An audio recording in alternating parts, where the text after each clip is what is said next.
Serge Zerbo, militaire. Jean-Baptiste Ouedraogo, militaire.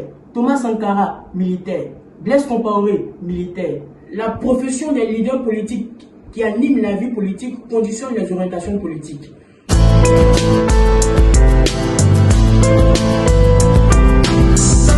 Bienvenue à la énième chronique de l'Association des jeunes pour la promotion de la réflexion politique AGIPREP. Eh bien, le thème soumis à notre langue aujourd'hui est bien évidemment la montée de la Russie en Afrique de l'Ouest. Depuis quelque temps, on assiste en Afrique de l'Ouest à ce qu'on pourrait appeler le printemps ouest-africain, avec le renversement de plusieurs régimes et la montée des gens en armes, notamment des capitaines, des colonels et des militaires. Face à cette situation, plusieurs préoccupations se posent. Quelle pourrait être la configuration géopolitique et géostratégique en Afrique de l'Ouest? Quel pourrait être l'intérêt de ces puissances-là à conquérir ou à tisser des collaborations en Afrique? Que peut-on dire au propos de certains Africains qui disent comme quoi on ne peut pas quitter dans une collaboration avec les Blancs et répartir dans une autre collaboration avec les Blancs, c'est comme tourner dans un sac fermé? C'est à ces questions-là que nous tenterons de répondre objectivement et rester avec nous. Une véritable démonstration de force à Bamako, place de l'indépendance, aux couleurs du drapeau national. Les Maliens ont manifesté en masse. Quelques drapeaux russes flottent au-dessus de la foule, tandis que les slogans à l'encontre de la communauté des États d'Afrique de l'Ouest et de la France sont légion. Comme bon nombre de manifestants, Modibo Koné est très remonté. Le Mali en a marre de la France, le Mali en a marre du CEDEAO. Eh bien, pour bien comprendre ce sujet, une élucidation historique s'impose pour pouvoir comprendre les orientations politiques des pays comme le Mali, la Guinée-Conakry et le Burkina Faso.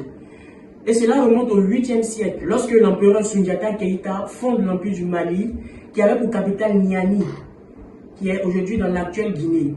Et l'empire du Mali connaît son apogée à s'étendre à l'est de la Guinée jusqu'à Tombouctou. Elle connaît également des collaborations avec le Burkina Faso. Les pays comme le Mali, la Guinée-Conakry et le Burkina Faso sont des pays qui ont cet ADN de guerriers, cet ADN de révolution brusque.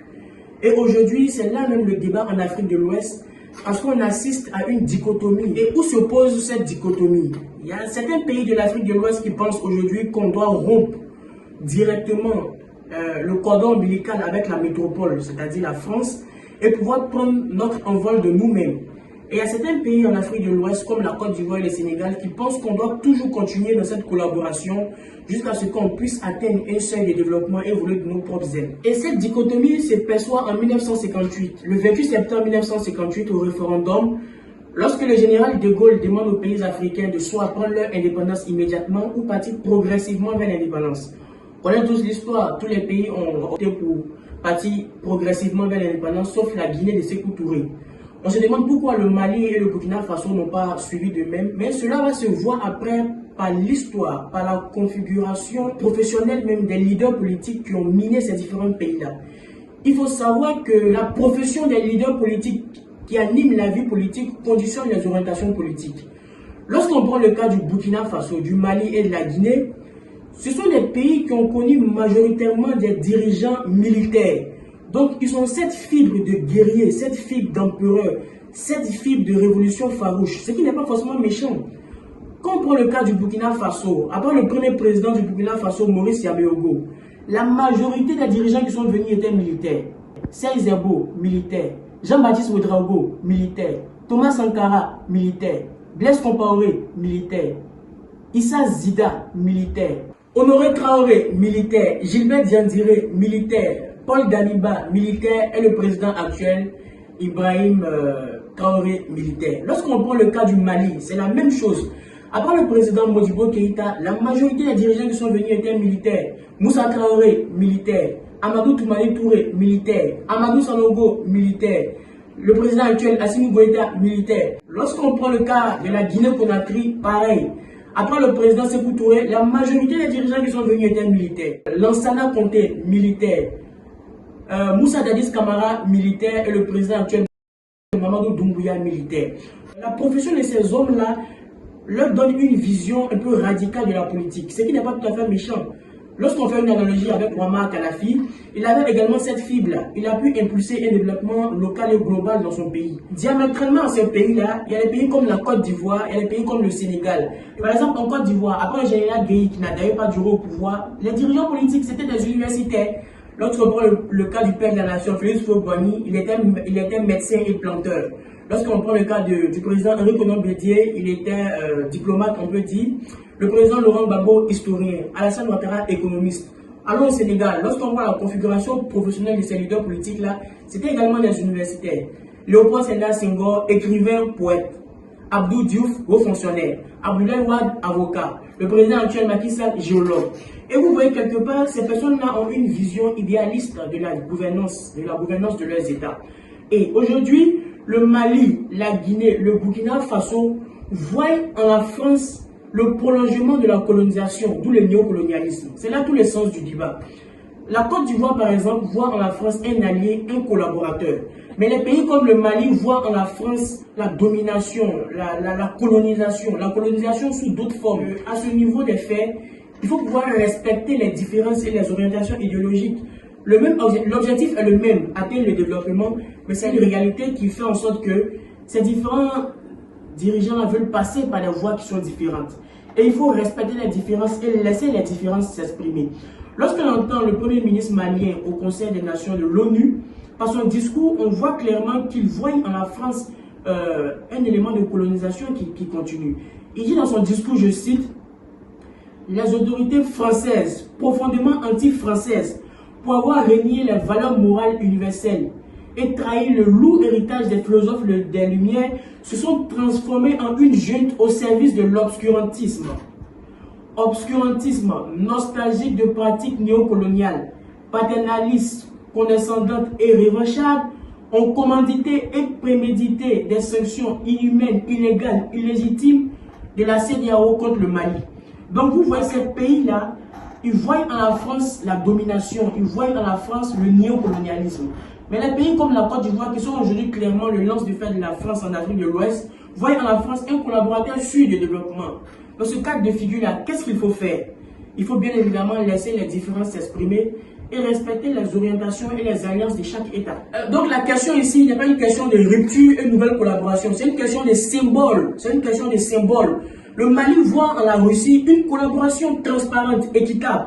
Et nous ne sommes pas à l'église ni à la mosquée. En politique, les États n'ont pas d'amis mais des intérêts. C'est une collaboration. Quand vous partez à l'école, vous payez de l'argent, les professeurs vous donnent le savoir. Les professeurs ne viennent pas enseigner parce qu'ils aiment votre tête ou bien ils veulent trop dispenser la connaissance. Il y a d'abord quelque chose de matériel. Et bien évidemment, le Mali voit la Russie un acteur qui peut pouvoir leur permettre de ramener la sécurité au Mali. Il juge que la France a échoué dans ce domaine-là parce qu'après l'opération Barkhane et l'opération Serval de Jean-Louis Le Briand, qui a été considéré comme un échec par les Maliens, ils n'arrivent pas à comprendre que la France, qui dispose des équipements, d'une logistique militaire incroyable, ne puisse même pas repérer les terroristes dans le nord du Mali. Les autorités maliennes ont la légitimité de penser clairement que la France a échoué et de se guider vers un autre acteur. Au niveau de la CEDEAO faisait plus pression à cause des coups d'État. Voilà, il ne trouvait pas normal qu'un pays puisse fonctionner ainsi au nom de la démocratie. Il fallait revenir à l'ordre institutionnel. Mais il faut comprendre qu'il y a eu une coïncidence géopolitique. Nous sommes à un monde multipolaire, mais plus bipolaire, avec des forces de puissance en Orient qui est matérialisée par la Russie et en Occident qui est matérialisée par les États-Unis d'Amérique. Nous sommes dans un monde où vous êtes obligé de choisir votre camp. Voilà, il n'est pas question de rester neutre. La neutralité n'existe pas aujourd'hui dans la relation internationale. Il faut choisir son camp et assumer son camp. Aujourd'hui, le Mali, les pays comme le Mali, la Guinée et le Burkina ont vu que la crise russo-ukrainienne a jeté même les dés même de cette division même du monde. Donc ils ont voulu se ranger vers le côté de la Russie pour pouvoir assurer la sécurité des Maliens. Eh bien, c'est à eux d'en juger et c'est à eux de voir si cela arrive à résoudre les besoins des populations. Ce qu'il faut retenir, c'est que nous sommes dans un monde d'intérêt où chaque État essaie de pouvoir assurer sa survie de la même manière que l'OTAN s'est propagée vers le bloc russe pour avoir une certaine hégémonie militaire sur le monde.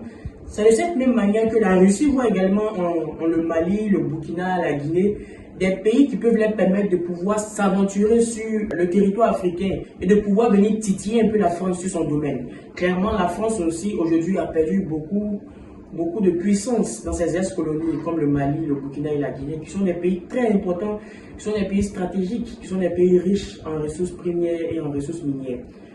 Eh bien, la question qui se pose est de savoir pourquoi après 60 ans d'indépendance, les pays africains ressentent toujours cette nécessité vitale de vouloir toujours assurer même leur sécurité ou bien de pouvoir tisser des collaborations qui relèvent même du caractère régalien de l'État, comme la sécurité alimentaire, la sécurité des citoyens. Pourquoi aujourd'hui les Africains eux-mêmes n'arrivent pas à pouvoir produire des éléments qui vont pouvoir assurer la sécurité interne? Et je pense qu'aujourd'hui l'enjeu pour l'Afrique est de chercher à pouvoir nous-mêmes en interne développer certaines capacités qui vont nous permettre d'assurer notre propre sécurité, de pouvoir créer nos propres monnaies, de pouvoir satisfaire nos citoyens à l'aune des besoins primaires. La nourriture, le logement, la santé, l'éducation et la capacité à pouvoir travailler. Merci d'avoir suivi cette chronique et nous attendons vos avis dans les commentaires.